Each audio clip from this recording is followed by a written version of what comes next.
And the more one studies what is happening in transforming our environment into pleasant surroundings, the more one's natural path leads to Columbus, Indiana. Well, that was First Lady Lady Bird Johnson way back in 1967, speaking in Columbus after a tour of this city's architectural gems. She talked about Columbus as the Athens of the Prairie, calling it then a fascinating laboratory for community planning. Columbus's rich architectural heritage dates back to the 1940s and 50s, and the vision of industrialist and philanthropist J. Irwin Miller, a longtime CEO of Cummins, who pledged the company's financial support to get top architects to design buildings here. Well, today this town of about 50,000 residents continues to be among the most important architectural cities in the nation, along with the likes of San Francisco, Boston, and Chicago. Miller's vision was to create a city in which the smartest, most able, and best young families would want to live. Well, that vision is alive and well today and about to take a big leap forward.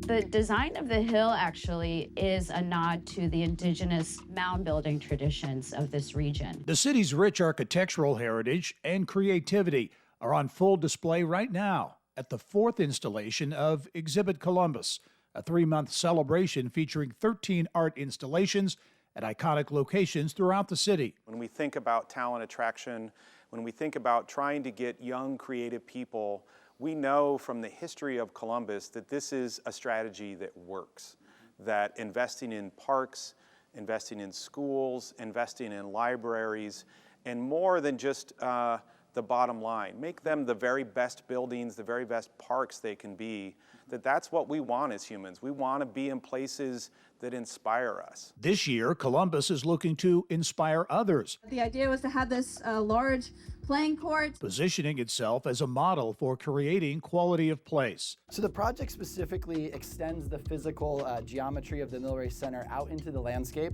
Mayors and community leaders from throughout the state and a key executive from the National Endowment for the Arts were in Columbus this week for a first-hand look. We really have been focusing for 2 years on trying to figure out how we convince people to come downtown and to make meaningful connections in public space. And so this has become a program that's, it's interesting. It's nationally lauded. We're in so many art and architecture publications, but we're still trying to get Indiana to come pay attention to what we're doing because it's a great art experience and it's also just a great way to see a community in new light.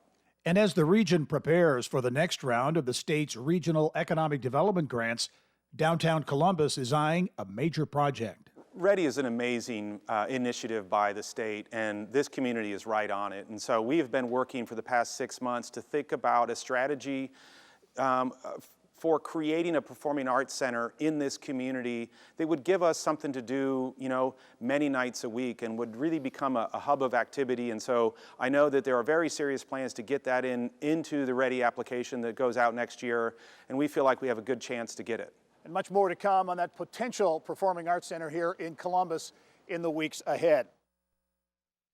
Well, nothing much compared to lacing up those Chuck Taylors before hitting the court back in the day.